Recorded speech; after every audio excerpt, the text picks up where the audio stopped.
dia, meus queridos, meus amados irmãos em Cristo Jesus.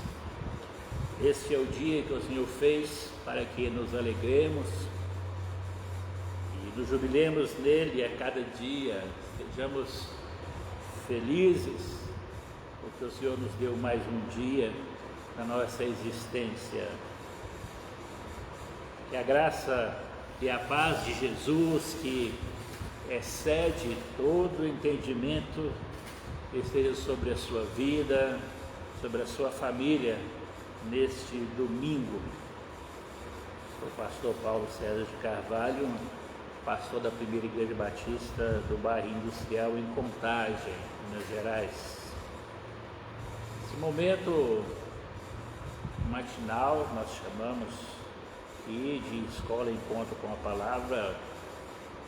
O objetivo nosso é levar até o seu coração a revelação escrita. Deus Todo-Poderoso deixou para nós, para que tenhamos vida no nome de Jesus. Nosso alvo é contribuir para que tenhamos uma igreja fundamentada na doutrina dos apóstolos, conforme revelada no Novo Testamento, e que vivamos uma vida equilibrada, uma vida centralizada na Palavra de Deus, tendo Jesus no centro da nossa vida, o Espírito Santo, aquele que nos traz a revelação escrita todos os dias, que Ele possa levar ao seu coração a plena paz do Senhor, que te dá perfeito entendimento, e assim juntos estamos preparados para o grande dia, quando Ele, o Rei dos Reis, o Senhor dos Senhores, virá buscar a sua igreja, e eu e você nos achemos incluídos nela quando Ele voltar. Vamos orar, pedir a direção de Deus para esse encontro, para esse momento de estudo da Palavra de Deus. Senhor, em nome de Jesus, que o Senhor nos dê agora esta plena revelação do Senhor, e a palavra escrita do Senhor, a revelação do Senhor deixada para nós, se torne clara em nossa mente, em nosso coração, direcione as nossas vidas, que a nossa vida esteja fundamentada única e exclusivamente no Senhor, através da Tua Palavra. Nos dê graça e entendimento dela nesta manhã, em nome de Jesus. Amém. Meus queridos, meus amados, bem-vindos todos vocês que já estão aí, várias pessoas estão aí ligadas com a gente aí, bem-vindos todos, e o Senhor possa abençoar grandemente a sua vida através dessa Escola Encontro com a Palavra, um momento especial para crescermos no conhecimento do Senhor e estarmos fundamentados na Palavra dEle. Durante as semanas anteriores, eu tenho comentado com os irmãos, compartilhado com os irmãos a respeito desses aspectos básicos da vida cristã. Nós já trabalhamos vários tópicos a respeito. Domingo passado nós tratamos de um assunto aleatório, tendo em vista que foi o Dia das Mães, tivemos um encontro específico para isto, para que pudéssemos levar uma palavra direcionada às mães, pelas pessoas que não tiveram oportunidade de ver o vídeo. Ele está tanto no Facebook quanto no YouTube. As nossas boas-vindas iniciais aqui, os irmãos que nos cumprimentaram aqui. Eu quero retribuir aqui as palavras dos irmãos Maria de Lourdes Santos Oliveira, Sônia Barbosa, Lourdes Costa, pastor Gessé Souza, da Igreja Batista do bairro Águas Claras, Sou Zé Walter. Bem, tem algumas pessoas aqui com a gente, tem algumas outras aqui. A Fátima está aqui com a gente também. Tem umas outras pessoas aqui que eu ainda não consegui identificá-las totalmente, né? Bem, vamos então conversar um pouco aqui a respeito desses princípios fundamentais, os elementos básicos da vida cristã, dentro dessa série que nós estamos tratando.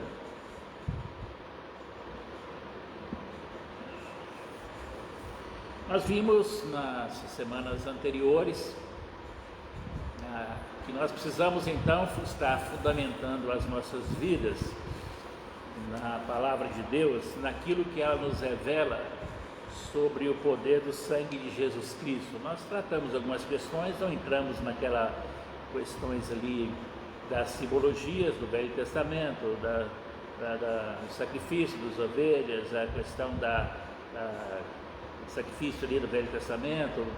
Trabalhamos diretamente com referência ao Novo Testamento, a respeito de Jesus, bem específicos a respeito disso. E lembramos para vocês que, para que nós possamos ter o sangue de Jesus como uma arma poderosa, que nos fortalece, que nos sustenta, que nos dá esse perfeito equilíbrio na nossa vida cristã, temos essa arma poderosa a nosso dispor, utilizarmos desta arma do sangue de Jesus, nessa nossa luta no dia a dia.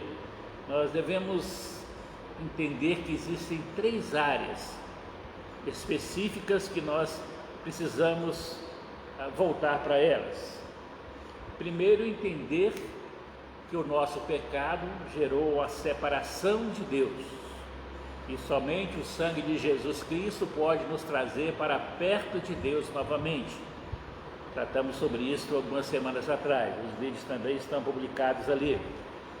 Depois, no segundo momento, nós vimos que a questão mesmo tendo encontro com Cristo, resolvida a barreira da separação entre nós e Deus por causa do nosso pecado, nós vimos que algumas coisas ficam na nossa mente, a consciência, a culpa da nossa consciência.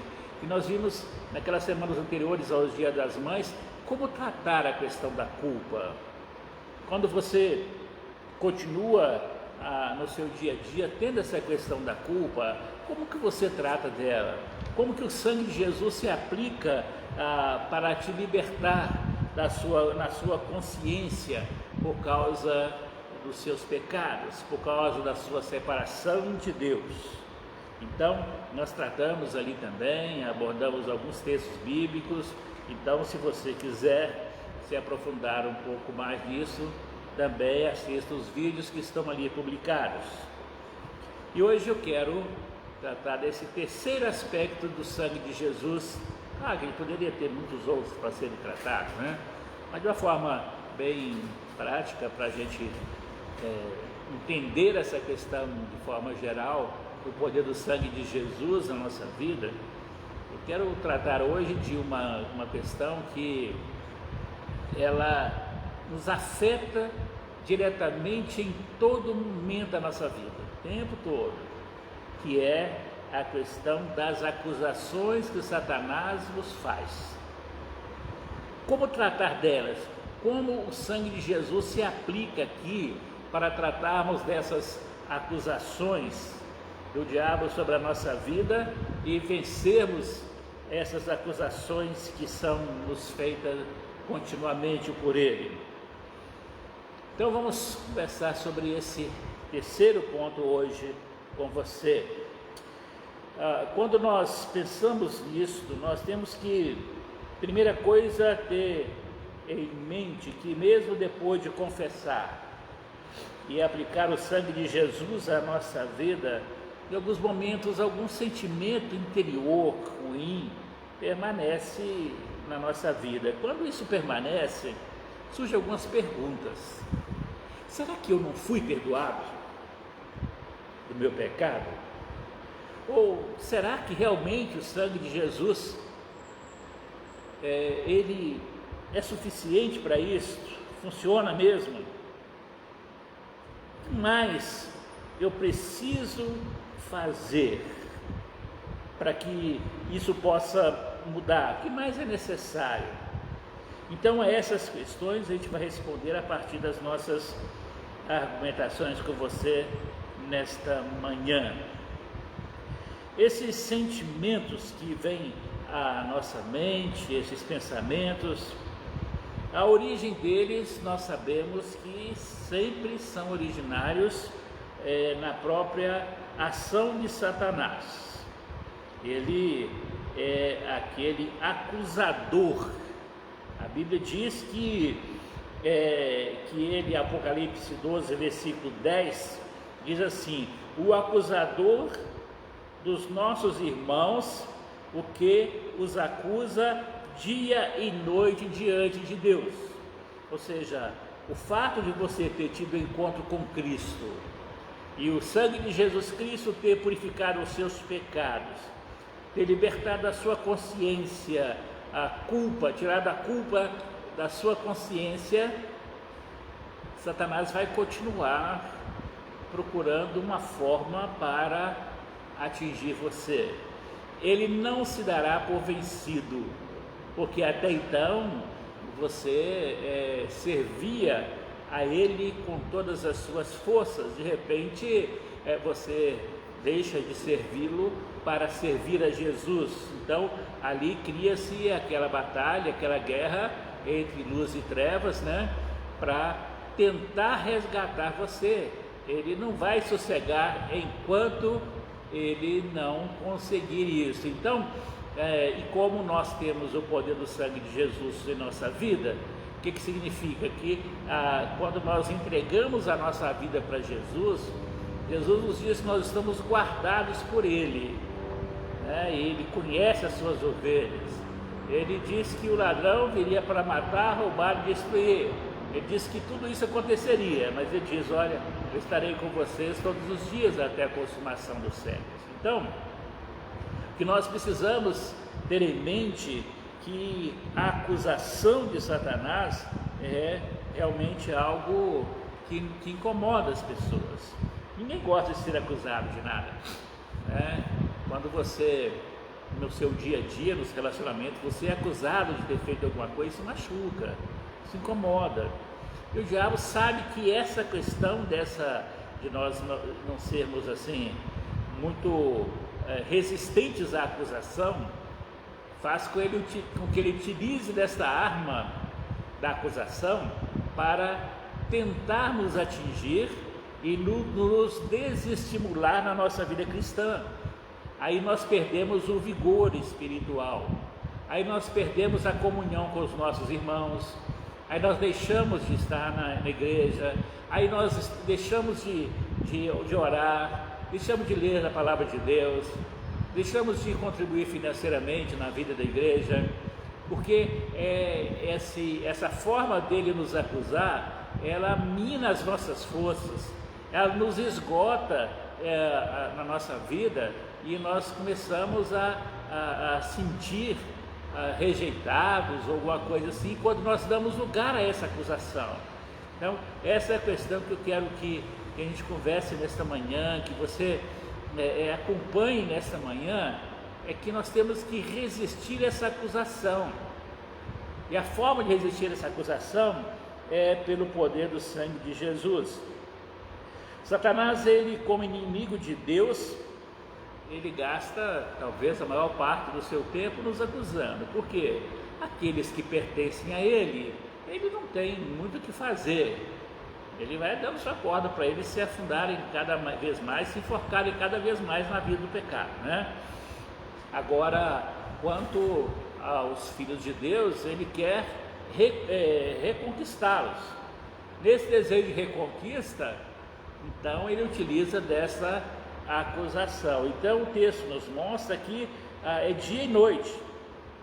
É dia e noite, você não tem sossego, Vamos usar essa expressão aqui, depois a gente vai entendê-la melhor, porque dia e noite ele vai estar aqui tentando contra você, tentando trazer acusação contra você, para que você possa perder ali o seu foco, o seu vigor espiritual. Nessa tarefa não foi dada a ele tomou para si, quando ele, então, depois da queda, né, ele então toma para si e assume para si essa prerrogativa de acusador. Um dos exemplos melhores para nós entendermos esse princípio, nós encontramos então revelado na história de Jó. Jó é um exemplo claro disso. A Bíblia diz, em Jó capítulo 1, versículo 1, que Jó era um homem temente a Deus.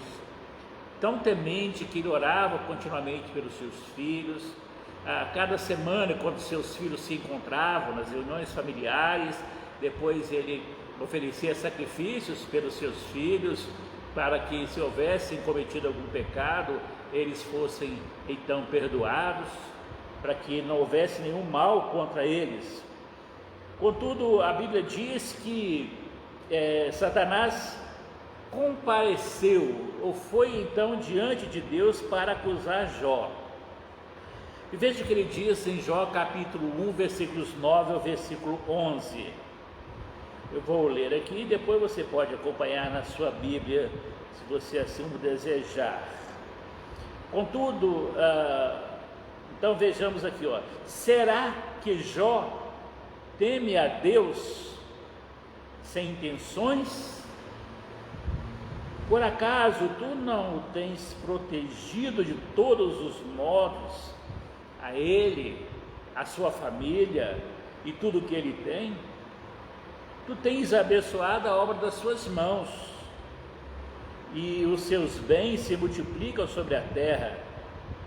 Mas estende a mão agora e toca em tudo que ele tem, e ele blasfemará contra ti na tua frente, na tua face. Outras palavras que Jó está dizendo aqui é o seguinte: acusou Jó de temer a Deus somente porque Deus o tinha abençoado, e Jó só servia a Deus por causa das coisas. Satanás então, ele aqui diz que Deus, é como se ele dissesse o seguinte, que Deus havia subornado a Jó através das bênçãos materiais para que ele pudesse servi-lo, mas sugeriu então, tire todas as riquezas e ele vai blasfemar contra Deus. Então isso reflete muito a acusação de Satanás na esfera espiritual contra cada um de nós.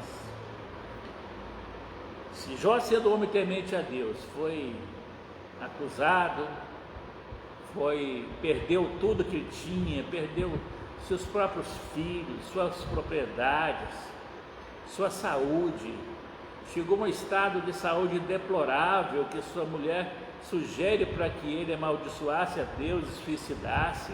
Seus amigos acusam-no, começam a acusá-lo continuamente, passam ali perto dele, ficam ali, começam a fazer acusações. E Jó tinha uma convicção: eu não fiz nada, não cometi nenhum pecado.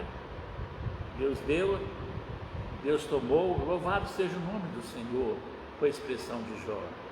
Mais à frente ele vai declarar assim: eu sei que meu Redentor vive, lá no capítulo 19, por fim ele se levantará sobre a terra.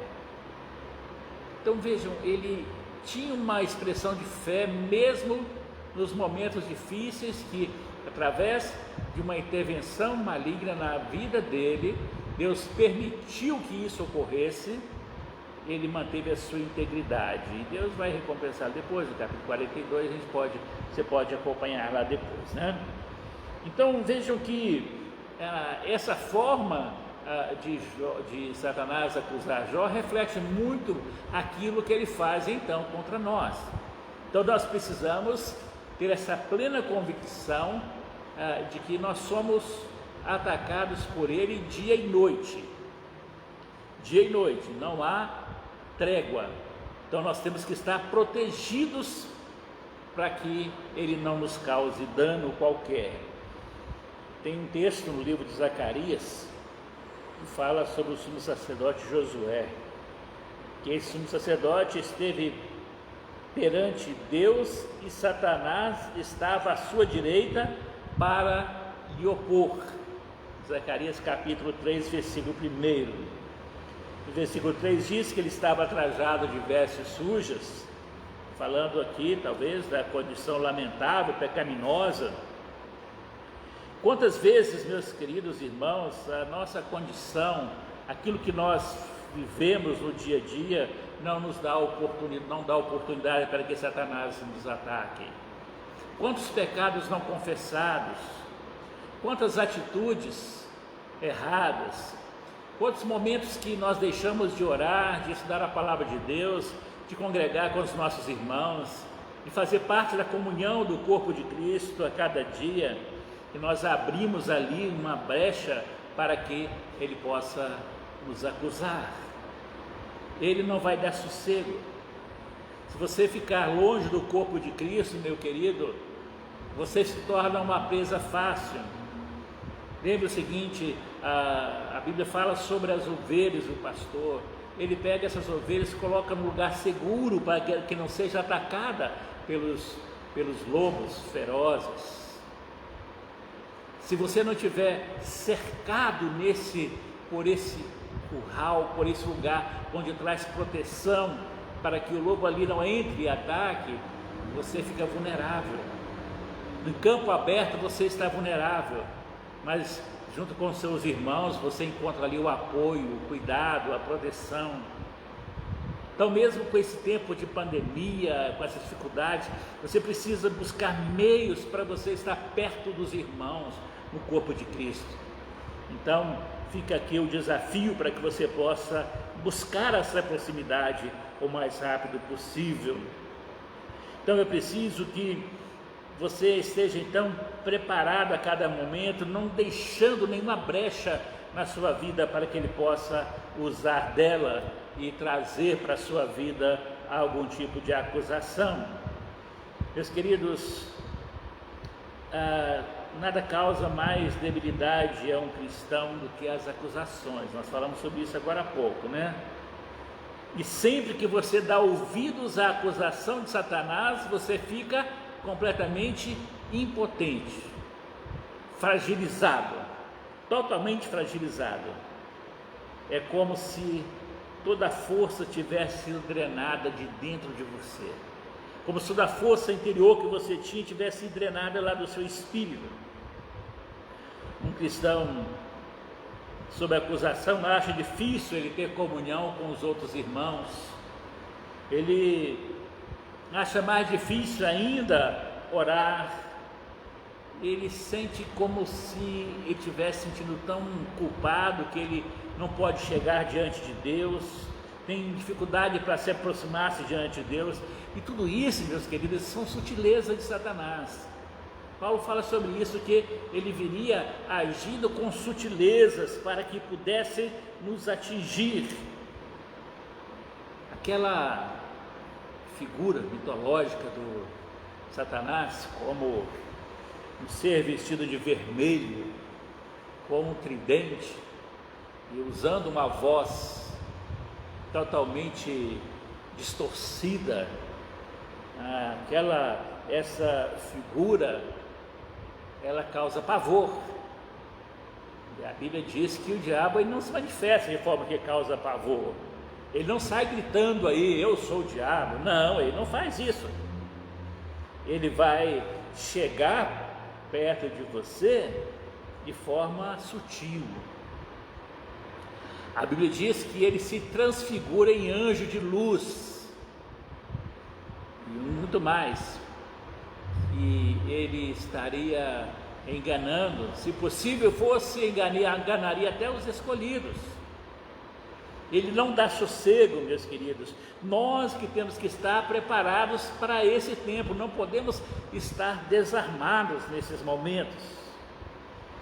Então vamos tirar esse conceito aí de um Satanás aí com a cara distorcida, chifres tridentes, capa vermelha, tamanho aumentado, voz distorcida, essa questão aí que se usa muito aí no cenário diário, aí cria-se muitos mitos a respeito do diabo, e a Bíblia diz que não é bem assim.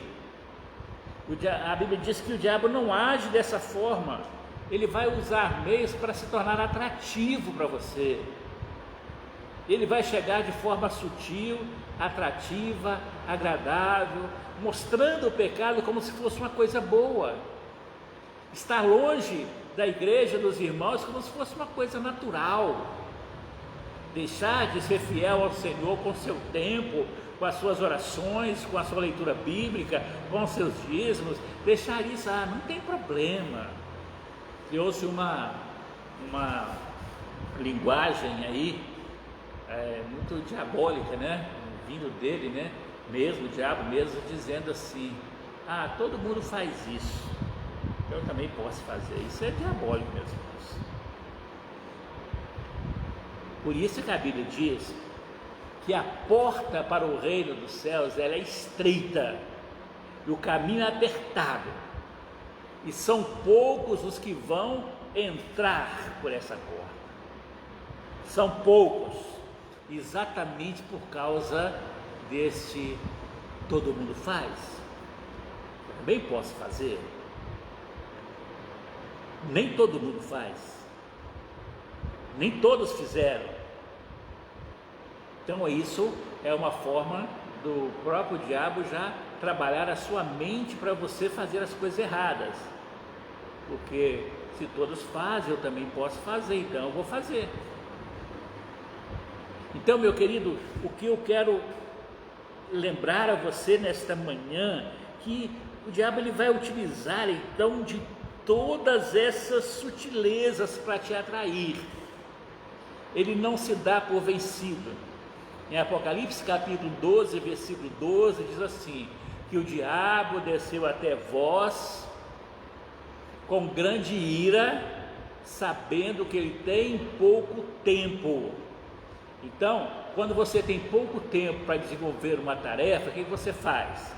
Você se esforça mais para cumprir aquela tarefa no tempo disponível que você tem. Então é isso que ele está fazendo. Ele está usando do tempo que ele tem, pouco, e atacando de forma violenta o povo de Deus. Veja que essa pandemia, ela está revelando algumas coisas que deixam muito claras. Paulo, escrevendo a Timóteo, fala que viria um tempo de apostasia. Essa apostasia, ela é uma indicação de que haveria uma negação. Só um instantinho que minha câmera está caindo aqui, deixa eu só dar uma ajustada nela aqui. Pronto, corrigido. Então, essa apostasia identifica que as pessoas iriam esfriar na fé, o amor de muitos haveria de esfriar, as pessoas teriam dificuldades mesmo em estarem sendo fiéis ao Senhor, negariam a vida com o Senhor, e é isso que a gente está vendo. A pandemia está revelando algumas coisas que antes não tínhamos, onde as pessoas elas estavam na igreja, congregavam por causa de programas que se faziam na igreja, um ativismo intenso, onde se tentava prender as pessoas ali. Acabando-se isto, muitas pessoas então começaram agora a se afastar, mesmo depois de liberado, com todos os cuidados para que a gente pudesse ter os nossos encontros. Nem aquele período nós voltamos antes da última paralisação, muitas pessoas não voltaram.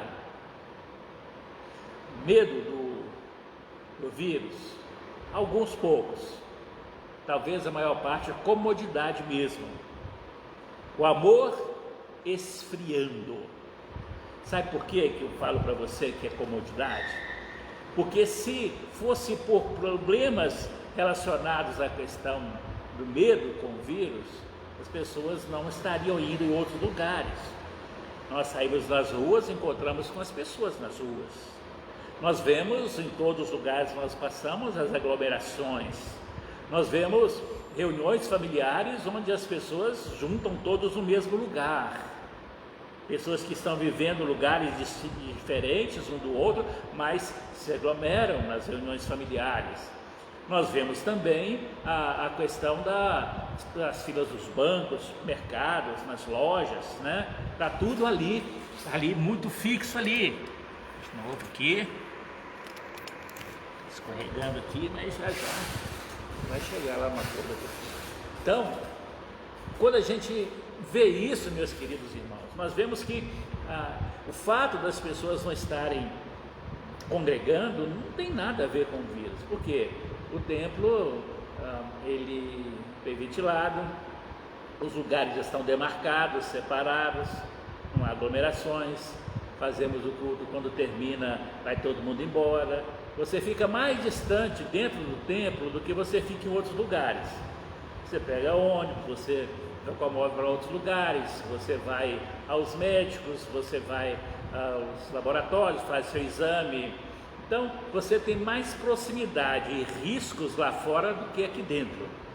Aqui nós temos a higienização, todo o processo de deixar tudo tranquilo, mas as pessoas estão fazendo a opção de não frequentar.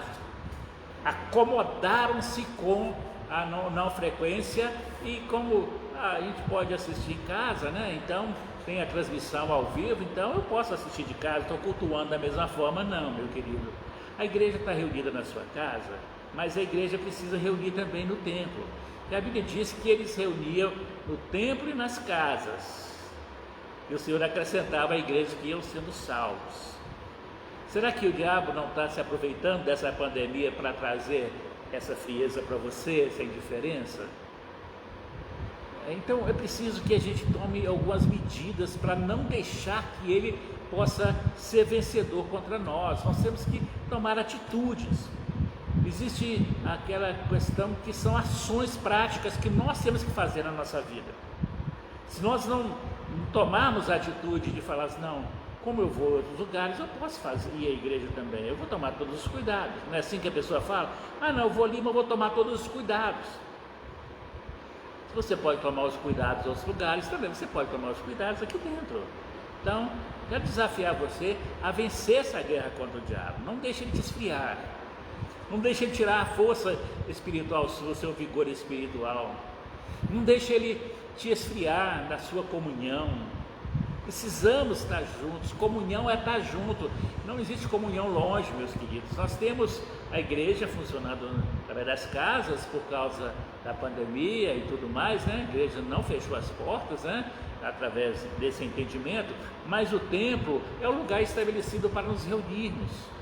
Se não fosse necessário, Deus não teria permitido que a igreja se reunisse em templos. É claro que você pode, mesmo em outros lugares, onde não há oportunidade de templo, a igreja reúne em grandes grupos aí em diversos lugares. Mas Deus nos deu o privilégio de termos a igreja, de termos o templo. Se Ele nos deu o templo, é porque Ele quer que nós estejamos juntos. Então, está na hora de nós termos exercícios de fé e de determinação. Você não tomar a atitude, a cada semana o diabo vai se enfraquecendo mais, vai te minando mais, para ficar nessa comodidade que muitas vezes alguns estão ficando. Então, meu querido, eu quero te desafiar a não deixar que isto aconteça na sua vida. Não se deixe vencer pela acusação do diabo. Eu quero concluir essa minha meditação com você nesta manhã, dizendo que para você identificar ou distinguir na sua mente e na sua consciência o que é a acusação de Satanás ou aquilo que é Deus falando com você também, é primeiro preciso que você possa ter uma convicção de que a acusação de Satanás, ela suga as suas energias, ela seca você. Quando Deus fala dos seus pecados, você pode às vezes sentir-se muito exposto, né?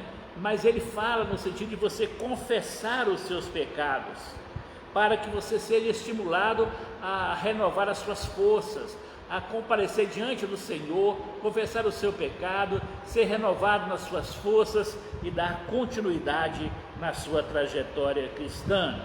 Então, enquanto que o diabo, ele vai trazendo a você acusações que vão te enfraquecendo, e cada dia mais que você ouve as acusações negativas do diabo na sua vida, mais difícil se torna você orar. Como que oração é difícil, meus queridos, para as pessoas? Pessoas pensam o seguinte: a oração é um exercício mais fácil da vida cristã. Sim, pode ser, mas talvez o menos praticado, junto com a leitura da palavra de Deus. Por exemplo, nós reabrimos as terças-feiras para o encontro de oração. Não vou falar quantas pessoas têm vindo, mas você pode imaginar, tem sido pouquíssimas, muito poucas. Então, há um desinteresse pela oração. É mais fácil eu orar na minha casa. Mas, meus irmãos, a Bíblia fala que os cristãos, eles perseveravam na oração do dia dos apóstolos, na comunhão do partir do pão e nas orações. Eles estavam juntos, tudo que tinham estava em comum, estavam juntos. A oração individual é necessária para a sua vida devocional. Na oração coletiva, junto com os seus irmãos, você está fortalecendo o outro irmão está fortalecendo você.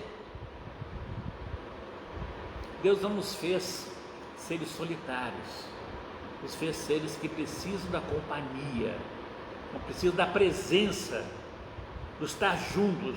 Às vezes a pessoa, a gente acompanha redes sociais, as pessoas falam: que saudade do tempo quando a gente tinha as aglomerações, que saudade do tempo quando a gente podia visitar os outros, na casa de um, de outro. Então, as pessoas, elas têm a necessidade de estar juntas. E muito mais a igreja, o povo de Deus. Se você não consegue suportar estar junto com seus irmãos na sua igreja, como é que você vai querer estar junto com seu irmão lá no céu? Então, não sei como é que vai ficar isso não, né? Então você precisa preparar-se aqui, se esforçar por isso aqui.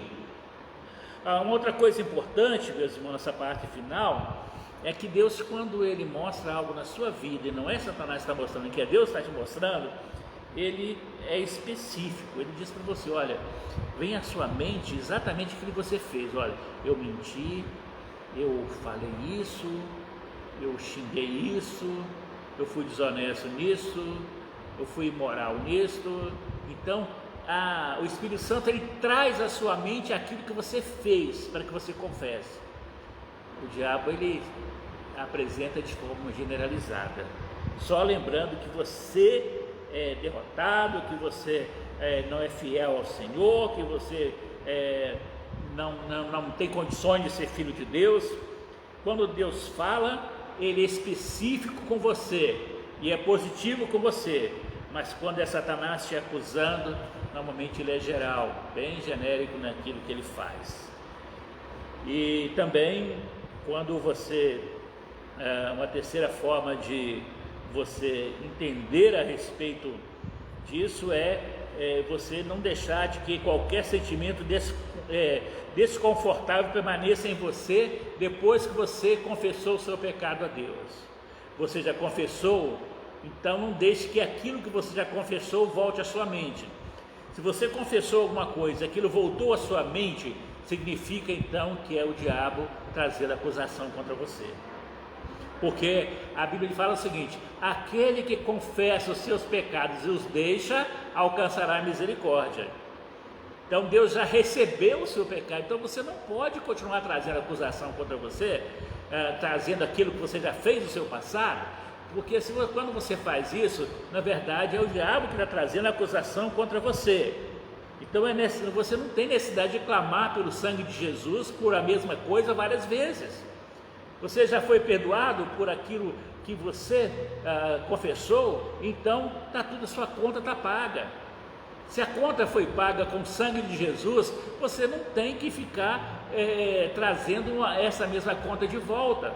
O sangue de Jesus já cobriu, a Bíblia diz que o sangue de Jesus ele cobre a multidão de pecados, toda a humanidade. Então você não precisa continuar tendo sobre você esse impacto do pecado sobre você, porque o sangue de Jesus já te purificou. Então deixe para trás aquilo que te condenou, Se você trouxer de novo isso para você, é porque realmente o diabo que está fazendo essa acusação. E ele vai fazer, são as armas que ele tem, para deixar você vulnerável a cada dia. Porque a exigência de Deus, ela já foi satisfeita uma vez por todas através do sangue de Jesus. O Provérbios 27:5 tem um texto bem interessante que fala assim, olha: o gotejar contínuo no dia de grande chuva e a mulher rixosa são semelhantes. Nada de acusação contra mulheres aqui, acusação com o pé do diabo, né? Então, eu quero, porque o texto na sua totalidade diz isso, mas eu quero me ater mais ao início do texto, né, que fala o seguinte, olha: o gotejar contínuo no grande dia de chuva. O que é isso? Uma gotinha de água, você vai dormir, por exemplo, uma torneira fica pingando água, aquela gotinha insistente. Aquilo troço causa uma irritação na gente, não é isso? Essas gotinhas caindo todo dia, o tempo todo, não vem nem aqui a questão do desperdício, não. E mesmo a questão do incômodo, né? Aquela água pingando, a gente vai lá, tenta remendar aquilo ali, fechar, não deu para fechar a torneira, gastou aquela borrachinha ali, a gente vai ter que trocar, a gente vai tentar um jeito para aquela gotinha parar de pingar, porque ela vai lá no seu subconsciente, ela vai batendo lá e você não consegue dormir, aquilo te incomoda, né? Essa gotinha. É sobre isso que Salomão diz aqui. O livro de Provérbios é maravilhoso, meus irmãos, os ensinos práticos da nossa vida, né? As acusações de Satanás são assim, como uma torneira que goteja todo dia, uma coisinha aqui, outra ali, e não deixa você dormir, não te dá um sossego. Ele vai fazendo isso, né? Vai batendo de gota em gota até minar as suas forças. Então, você precisa fechar essa torneira. Você precisa isolar essas gotas que estão pingando ali continuamente. Quando você então clama pelo poder do sangue de Jesus na sua vida, Deus se torna satisfeito com o que você fez e então Ele te perdoa e essa gotinha para de pingar na sua vida. Se você confessar o pecado e clamar pelo sangue precioso e ainda assim o desconforto continua a incomodar você posteriormente, você deve orar imediatamente. Ore imediatamente. Não precisa confessar mais, você já confessou. Ore imediatamente. Por exemplo, eu não vou te dar aqui um modelo de oração para você orar, né? Jesus já deu a oração do Pai Nosso, né? Mas na sua oração, você chega especificamente diante de Deus e diz o seguinte: Senhor, eu já confessei o meu pecado, e diga para Ele sim: olha, você não tem força, Satanás, você não tem força sobre mim, porque o meu pecado já foi confessado para Deus, Ele me perdoou o pecado, o sangue de Jesus já me purificou. Essa inquietação que eu estou sentindo não é de Deus, é de você, Satanás, e eu a rejeito. Olhe agora, Satanás, para o sangue de Cristo, já me perdoou. Esse sangue responde todas as suas acusações. Essa é a forma de nós orarmos quando sentimos acusados, meus queridos irmãos.